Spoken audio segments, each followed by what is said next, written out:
Hello, Church of the Ascension. We are glad you are here with us for this Heavenly Post video.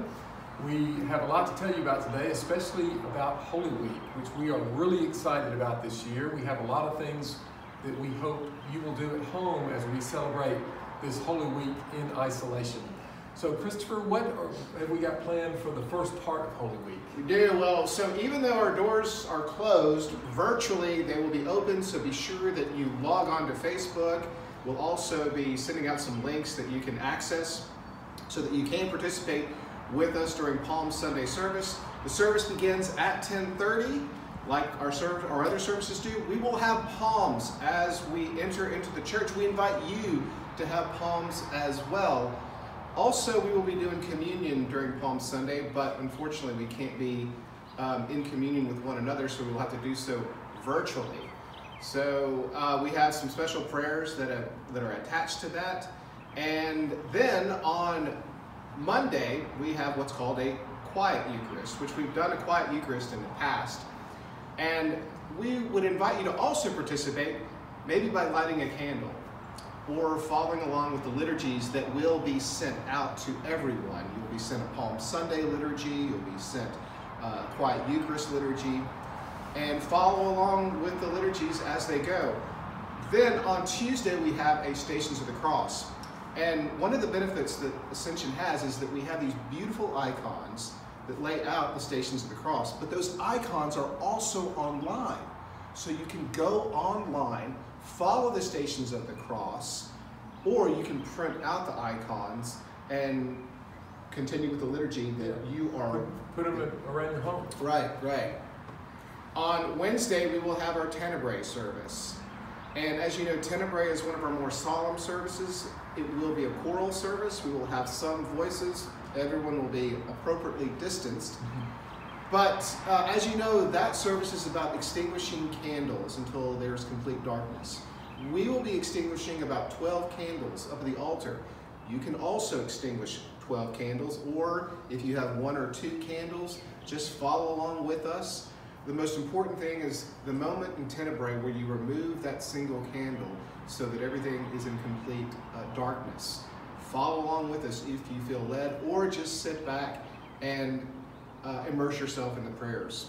And then, Pat, we have Maundy Thursday. We do. We have Maundy Thursday. The Maundy Thursday service this year is being prepared by the Reverend Caroline Vogel, who's helping us out some.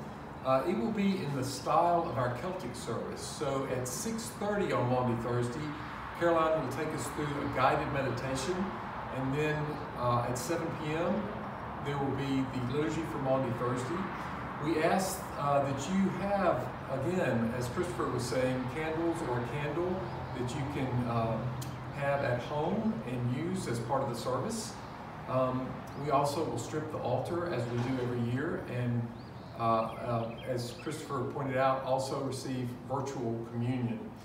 Our Good Friday service will be at noon, as it usually is.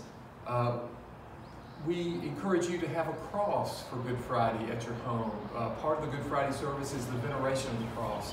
So if you have a cross at home, you can also participate in the solemn collects and anthems where we venerate the cross of Christ. We also want to encourage you to make hot cross buns on Friday. Gigi is asking the youth to do that, and Gigi's going to have a video and some instructions for the youth. So please celebrate the Triduum this way and making hot cross buns. Finally, on Easter Day, we want you to celebrate Easter Day as much as you can. And so that might be, you might at home have some bells. We'll have a part of the service where we'll ring bells. You might dress up like you are going to church. We ask that you dress up. Wear a hat if you want to. Fix yourself a good meal. We have a lot to celebrate on Easter Day, and we hope that you will do that at home. We will be here live streaming the service at 10:30 with as much music as we could possibly do. Again, as Christopher said, keeping social distancing in mind. But we will ring bells, we will receive virtual communion, and we will celebrate our Lord's resurrection on that day. Finally, a couple other things we want you to do. If you would send us this week pictures of how you might celebrate Holy Week, the things you're doing at home. We ask that you would send those to our communications coordinator, Olivia Johnson. There'll be instructions about that in this Heavenly Post. And the other thing, excuse me, that we want you to do is we want you to film either you or your family or your children passing the peace with one another, saying to your brothers and sisters at Ascension, the peace of the Lord be with you. About a 5-second video of wishing one another the peace. And if you would do that, take that little video and then send it again to Olivia Johnson. We're going to pass the peace with one another this Easter. I think the deadline for that is probably this Wednesday. So if you go ahead and do that this weekend, wish each other peace, take that video and send that to us. We'll compile that and be able to wish one another the peace of the Lord this weekend. That's what those are some of the things we've got planned in the next week. Christopher, I'm excited about this. We hope that you all are faring well in isolation. Please stay safe. Take care of yourselves. Let us know of any pastoral needs. And may God bless you in this week and the week to come. Blessings.